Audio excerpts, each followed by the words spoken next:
నమస్తే BCN news కి స్వాగతం. నా పేరు నీలిమ. ముందుగా ముఖ్యాంశాలు. అంగన్వాడీలకు స్మార్ట్ టెక్నాలజీతో కూడిన 5G సెల్ ఫోన్లు అందజేసిన మంత్రి నిమ్మల. అంగన్వాడీల సేవలు పారదర్శకంగా ఉండాలన్నదే ప్రభుత్వ లక్ష్యమని స్పష్టం.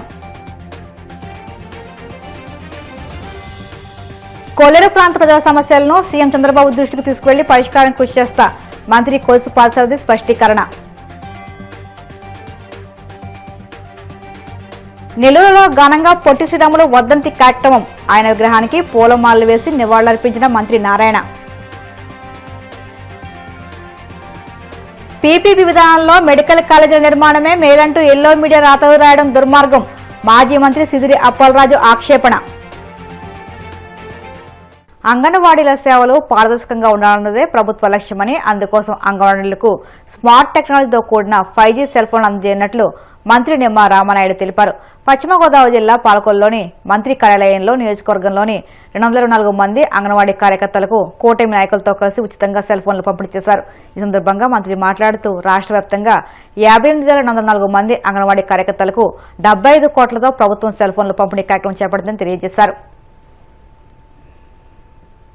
టీచర్స్ కి సంబంధించి 5G స్మార్ట్ ఫోన్స్ ని ప్రభుత్వం ప్రతి ఒక్క అంగన్వాడీ టీచర్ కి ఇవ్వాలనేటువంటి సంకల్పం నెరవేర్చేటువంటి విధానంలో భాగంగా ఈ రోజు మన నియోజకవర్గంలో మీ అందరికీ కూడా ఈ సెల్ ఫోన్స్ పంపిణీ సందర్భంగా ఈ రోజు ఈ కార్యక్రమంలో మనందరం కూడా భాగస్వాములవడం జరుగుతూ ఉంది. ఈ యొక్క స్మార్ట్ ఫోన్ ఉండడం ద్వారా కొన్ని సమస్యలు మీరు ఎదుర్కొంటున్నటువంటి వాటిని కొన్నిటినైనా సరిదిద్దాలనేటువంటి ప్రక్రియలో భాగంగా ఈ యొక్క స్మార్ట్ ఫోన్స్ కూడా మీకు పంపిణీ చేయడం జరుగుతున్నటువంటి పరిస్థితి. అంగన్వాడీ సెంటర్లు కూడా ఆ రోజు 14-19లో చాలా ప్రాంతాల్లో లేకపోతే కొత్తవి ఆ రోజు కూడా మనం నిర్మాణం చేసి అంగన్వాడీ కేంద్రం నూతనంగా నిర్మాణం చేస్తే మళ్ళీ ఆ నిర్మాణాన్ని కూడా మీ అంగన్వాడీ టీచర్స్ అయితే నేను రిబ్బన్ కట్ చేసి ప్రారంభించేటువంటి పరిస్థితి కూడా ఆ రోజు నా చేతుల మీద నేనే చేసేటువంటి వాడిని. 100కి 100% 14-19లో ఎలా మీకు న్యాయం చేశామో ఆ రకంగానే ఈ రోజు కూడా న్యాయం చేయడానికి సాయశక్తుల ఆర్థికంగా కొంచెం బలోపేతం చేసుకుని మీ అందరికి కూడా చేస్తాం. ఖచ్చితంగా నాకు అవకాశం ఉన్నప్పుడల్లా నాకు ఏ ప్లాట్ఫారం దొరికినా కూడా మీ సమస్యను నేను అడ్రస్ చేయడానికి ఖచ్చితంగా నేను ప్రయత్నం మీ తరపున నేను చేస్తానని చెప్పి మీ అందరికి కూడా.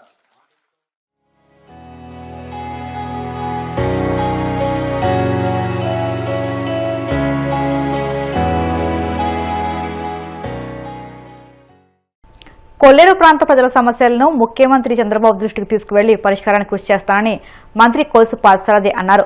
ఏలూరు జిల్లా నిడమరు మండలం తోకలపల్లిలో నిర్వహించిన సమావేశంలో స్థానిక MLA Pachamatla Dharmaraju, APCOB chairman Ganni Veeranjaneyulu, Vaddi corporation chairperson Ghantasala వెంకటలక్ష్మితో కలిసి ఆయన పాల్గొన్నారు.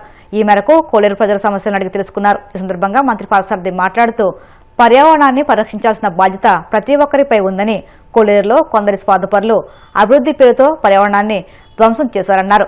ఈ ప్రాంతంలోని ఎమ్మెల్యేలు స్థానిక ప్రజాప్రతినిధులతో కలిసి కొల్లేరులో సాంప్రదాయ వరి సాగు, కొల్లేరు ప్రాంత ప్రజల సమస్యలను ముఖ్యమంత్రి, ఉప ముఖ్యమంత్రి దృష్టికి తీసుకువెళ్తానని, వారి నుండి సానుకూల స్పందన వస్తుందని ఆశిస్తున్నానని అన్నారు.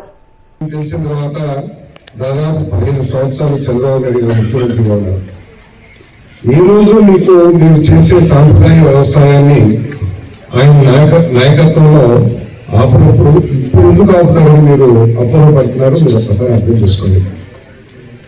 మీ శాసనసభ్యులు వెంకయ్య గారు ఇంకా ఈ ప్రాంతంలో ఉన్న ప్రజాప్రతినిధులు అందరూ కూడా చాలాసార్లు ఒకసారి కాదు, మన పెద్దవారు కామినేని శ్రీనివాస్ గారు కానీ ప్రభాకర్ గారు కానివ్వండి, అందులో దీని మీద అనేక సార్లు చర్చించాం.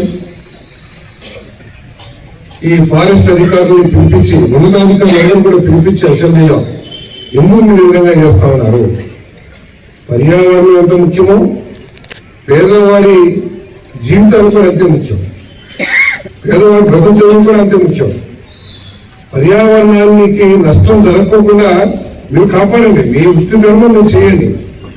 మీ పర్యావరణానికి ఎటువంటి హాని జరిగినప్పుడు పేదవాడు పొట్టెందుకు కొట్టాలి అనే విధంగా కూడా మీ శాసనసభ్యుడు వెంకయ్య గారు గమ్ముగా మాట్లాడారు. పర్యావరణం ఆదుకుంటే కాకపోతే ఏంటంటే మీకు తెలిసిన విషయమే, 1000 మంది పేదవాళ్ళు చేసుకుంటామంటే దాంట్లో నా గోట్లో ఒక గంజాయి మొక్కలు అంటే ఒకరు ఉంటాడు. వాడు ఏం చేస్తాడంటే మెల్లగా ఒక చెరువు దొంగేస్తాడు, వాళ్ళు తెలుగు అయితే వాటి పరుపుతో ఉపయోగించి వాడిని సహకరిస్తారు అధికారులు కూడా. సహకరించిన తర్వాత ఆ ఒక్క చెరువును చూపించేసి వేలాది మంది పేదవాళ్ళని అడ్డుకుంటూ అనేది కరెక్ట్ కాదని చెప్పేసి నేను భావిస్తా ఉన్నాను. మరి మన ఎమ్మెల్యే గారు కానివ్వండి, అంజయ్ గారు కానివ్వండి, దీని మీద నేను ఈ జిల్లా కృష్ణా జిల్లాలో కూడా ఈ భూములు ఉన్నాయి, దాదాపు 7,000-10,000 ఎకరాల దాకా. దాని మీద అప్పుడు నాకు అవగాహన ఉంది, ముందు మంత్రిగా ఉన్నప్పుడు. కానీ ఈ జిల్లాకు వచ్చిన తర్వాత ధర్మరాజు గారు కానివ్వండి, అంజయ్ గారు కానివ్వండి, ఈ విషయం మీద చర్చించిన సార్లు ఏ విషయం కూడా మేము చర్చించలేదని చెప్పేసి మేము మనం చేస్తాము. ముఖ్యమంత్రి గారి దగ్గరికి వెళ్ళాం, మరి పవన్ కళ్యాణ్ గారు దగ్గరికి వెళ్ళారు, వాళ్ళు నేను వెళ్ళలేదు, కానీ అధికారులతో కూడా చర్చించాం. తప్పకుండా సోదరులు నాగరాజు గారు కానివ్వండి, కొండల గారు కానివ్వండి, మరి ఆదినారాయణ గారు కానివ్వండి, మహాలక్ష్మి రాజు గారు కానివ్వండి, ఎవరు మాట్లాడినా మనకి కావాల్సింది సాంప్రదాయ వ్యవసాయం చేసుకునే అవకాశాన్ని కల్పించాలి. ఆంధ్ర రాష్ట్ర సాధన కోసం ఆమరణ నిరాహార దీక్ష చేపట్టి అమరుడైన పొట్టి శ్రీరాములు త్యాగాన్ని గుర్తు చేసుకుంటూ నెల్లూరులో ఆయన వర్ధంతిని ఘనంగా నిర్వహించారు. నెల్లూరు నగరంలో పొట్టి శ్రీరాములు విగ్రహానికి మంత్రి నారాయణ పూలమాలలతో నివాళులర్పించారు. ఈ సందర్భంగా ఆయన మాట్లాడుతూ మద్రాసీలుగా పేరుబడిపోతున్న సమయంలో తెలుగు వారికి ప్రత్యేక రాష్ట్రం సాధించిన మహనీయుడు పొట్టి శ్రీరాములు అని, ఆయన గాంధేవాది, గొప్ప సంఘ సంస్కృతిని కొనియాడారు. ప్రభుత్వం అమరావతిలో ఆయనకు శుద్ధివనం నిర్మిస్తుందని, 58 అడుగుల భారీ విగ్రహాన్ని ఏర్పాటు చేస్తుందని మంత్రి తెలిపారు. శ్రీరాములు వారు తెలుగు ప్రజల వారి ఆత్మగౌరవం కోసంగా తన ప్రాణాలను అర్పించాడు. 58 రోజులు నిరాహార దీక్ష తీసి తన ప్రాణాలు అర్పించిన సందర్భంగా ఆ రోజు భాషా ప్రయుక్త రాష్ట్రాలు భాషను బేస్ చేసుకొని రాష్ట్రాన్ని విభజించేదానికి ఆ రోజు కేంద్ర ప్రభుత్వం ఒప్పుకోవడం, ఆ విధంగా మనం మద్రాసు నుంచి తెలుగు రాష్ట్రం ఏర్పడడం జరిగింది. అంతకుముందు అందరినీ మద్రాసీలు అనేవాడు. అలాంటిది ఈరోజు తెలుగు రాష్ట్రాలంటే ఏర్పడిన దానికి కారణం ఈ యొక్క అమరజీవి పొట్టి శ్రీరాములు గారు. అంతేకాకుండా వారు అనేక కార్యక్రమాల్లో ఆ రోజు మహాత్మా గాంధీ యొక్క అడుగుజాడలో నడిచారు. సబర్మతి ఆశ్రమంలో ఎంతో కాలం ఉంటాం. అదేవిధంగా కృష్ణా జిల్లాలో పెట్టిన ఆ యొక్క ఆశ్రమంలో స్వతంత్ర పోరాటం కోసం వారు ఎంతో కాలం యాక్చువల్గా అభివృద్ధి చేశారు. అంతేకాకుండా హరిజనులు కూడా దేవాలయంలో ప్రవేశం కావాలని దానికోసం వారు ఉద్యమం చేయటం, ఆ ఉద్యమ ఫలితంగా ఆ రోజు మద్రాసులో ఉన్న కలెక్టర్ గారు ఆర్డర్స్ ఇవ్వడం కూడా జరిగింది. ఇలా అనేక త్యాగాలు చేసి చివరికి తన ప్రాణాలు దొరుకుతున్న ఈ యొక్క పొట్టి శ్రీరాములు గౌరవనీయ ముఖ్యమంత్రి గారు అమరావతి క్యాపిటల్ సిటీలో 6.8 ఎకరాలు ఒక స్మృతివనం కింద నిర్ణయించి ల్యాండ్ అలాట్ చేయడం జరిగింది సిఆర్టీ. దాంట్లో యాక్చువల్గా వారి యొక్క విగ్రహాన్ని 58 అడుగుల ఎత్తు విగ్రహాన్ని యాక్చువల్గా ట్రస్ట్ వాళ్ళు కండక్ట్ చేస్తున్నారు. అది కూడా త్వరలో పూర్తవుతుంది. ఇటువంటి గొప్ప వ్యక్తి ఆయన పుట్టింది మద్రాసులో, కానీ వారి పూర్వీకులందరూ ఉండింది గతంలో ఉన్న కంబైన్డ్ నెల్లూరు జిల్లాలో. అందుకని ఈరోజు యాక్చువల్గా అనేక మంది నాయకులతో కలెక్టర్ గారితో కలిసి ఈరోజు ఆ ప్లేస్ని విజిట్ చేస్తాను. ముఖ్యమంత్రి గారు ఒకటే చెప్పారు, ఆ ఏరియా మొత్తం డెవలప్ చేయాలి, అది ఒక మంచి టూరిజంగా డెవలప్ చేయాలన్నారు. ఆ ఉద్దేశంతోనే ఈరోజు అక్కడికి పోయి అక్కడ దాన్ని స్టడీ చేసి, అంటే 2014-19లో కొంత డెవలప్ చేశారు, ఇంకా డెవలప్ చేయాలని ముఖ్యమంత్రి గారు ఆదేశించారు. ఈరోజు ఈవినింగ్ విజయవాడలో కూడా 6 గంటలకు యాక్చువల్గా మీటింగ్ ఉంది. యాక్చువల్గా ఖచ్చితంగా ఈరోజు ముఖ్యమంత్రి గారికి చెప్పి ఆ ఏరియాను కూడా వారి గుర్తు కోసంగా దాన్ని పొట్టి శ్రీరాములు గారు లైఫ్ నుంచి మనం ఎంతో నేర్చుకోవాల్సింది ఉంది. అతని ద్వారా చేసిన త్యాగం మనం ఎప్పుడు కూడా మర్చకూడదు. ఈరోజు అడ్మినిస్ట్రేషన్లో కూడా ఆ వాల్యూస్ మనం ముందుకు తీసుకొని రావాలి. బ్యాక్వర్డ్ క్లాస్ కానీ, షెడ్యూల్ కాస్ట్ కానీ, షెడ్యూల్ ట్రైబ్స్ కానీ వాళ్ళ కోసం పని చేయాలి. తర్వాత ఒక మిషన్ మోడ్లో ఒక ప్రజల సేవల కోసం పని చేయాలి. అతని లైఫ్ నుంచి మనం నేర్చుకున్నాము. గత 3-4 నెలల నుంచి కష్టపడి మొత్తం అడ్మినిస్ట్రేషన్ పని చేస్తున్నాయి. ఈ రోజు కూడా సాయంత్రం మేము అక్కడికి అతని సొంత ఊరికి వెళ్ళడం జరుగుతున్నాయి. పైన నుంచి గవర్నమెంట్ నుంచి వచ్చిన నిర్దేశాల ప్రకారం ఆ ప్రాంతంని కూడా నారాయణ గారు ఇప్పుడు చెప్పడం జరిగింది. ఒక హాలిస్టిక్ సమగ్ర అభివృద్ధి ఆ ప్రాంతంకి ఎలా చేయాలి, దీనికి కూడా ఒక నివేదిక తయారు చేసుకుని తొందరగా గవర్నమెంట్కి ఇవ్వడం జరుగుతుంది. ఖచ్చితంగా ఈ రోజు ఒక మంచి రోజు. మనం అది ఆలోచించేసి ఆ వాల్యూస్ని అడ్మినిస్ట్రేషన్ ఎలా తీసుకోవాలి, ప్రజల కోసం ఎలా పని చేయాలి, ఆ ఆలోచనతో ముందుకు. పీపీపీ విధానంలో మెడికల్ కాలేజీల నిర్మాణమే మేలంటూ ఎల్లో మీడియా రాతలు రాయడం అన్యాయం, దుర్మార్గమని మాజీ మంత్రి సుధీర్ అప్పలరాజు ఆక్షేపించారు. గతంలో విశాఖపట్నం తూర్పు తీరంలో ఉండడం వల్ల తీవ్రవాద దాడులకు టార్గెట్, విదేశీ దాడులకు సాఫ్ట్ టార్గెట్ అని రాశారని, విశాఖ భూకంపాల జోన్లో ఉంది, హై రిస్క్ ఏరియా అని రాశారని, గ్లోబల్ వార్మింగ్ వల్ల సముద్ర మట్టాలు పెరిగిపోయి విశాఖ మునిగిపోతుందని, కాబట్టి రాజధానిగా చేయొద్దంటూ రాతలు రాశారని గుర్తు చేశారు. ఇప్పుడు విశాఖపట్నం అద్భుతం, ఇక్కడే సూర్యుడు ఉదయిస్తున్నాడు, బంగారం పండుతుంది, సిలికాన్ లభిస్తుంది, కాబట్టి ఇక్కడే పెట్టుబడులు పెట్టండి, చంద్రబాబు విజన్ వల్లే విశాఖ ఇలా మారిపోతుందని రాస్తున్నారని అప్పలరాజు దుయ్యబట్టారు. తెలుగుదేశం పార్టీ అనుబంధ పత్రిక, కరపత్రిక అయినటువంటి ఈనాడులో ఈరోజు ఒక వార్త వచ్చింది. పీపీపీ విధానమే మేలు. ఇది రాష్ట్ర ప్రజలందరూ కూడా చూడాల్సినటువంటి అంశం. వైద్య కళాశాలల నిర్వహణపై కేంద్రానికి జాయింట్ పార్లమెంట్ కమిటీ సిఫారసులు. ప్రజలందరికీ కూడా దీనికి సంబంధించి మనం ఒక చిన్న క్లారిటీ ఇవ్వాలన్నటువంటి ఉద్దేశంతో ఈరోజు మీ ముందుకు రావటం జరిగింది. ఎంత అన్యాయంగా ఎలా రాయగలుగుతారు, ఇంత దుర్మార్గంగా ఎలా రాయగలుగుతారని నేను అడుగుతా ఉన్నాను. గతంలో విశాఖపట్నం ఈస్ట్ కోస్ట్లో ఉండడం వల్ల తీవ్రవాద దాడులకు టార్గెట్ అట, విదేశీ దాడులకి సాఫ్ట్ టార్గెట్ అని రాశారు. విశాఖపట్నం భూకంపాల జోన్లో ఉంది, చాలా హై రిస్క్ ఏరియా అని చెప్పి రాశారు. గ్లోబల్ వార్మింగ్ లింక్ పెట్టి రాశారు.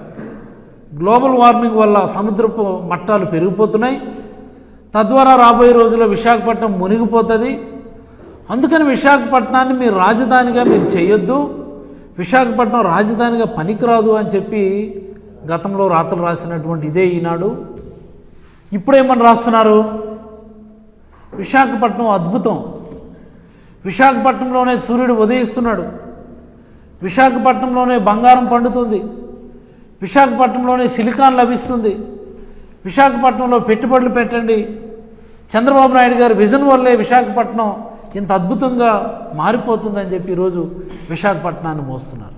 ఏమనుకోవాలి, మీ సొంత ప్రయోజనాల కోసం, మీ స్వార్థ ప్రయోజనాల కోసం మీకు ఏది నచ్చితే రాసే పద్ధతి, ప్రజల ఇష్టానుసారం తప్పుదోవ పట్టించేటటువంటి ఈ పద్ధతి ఏంటని అడుగుతా ఉన్నాను.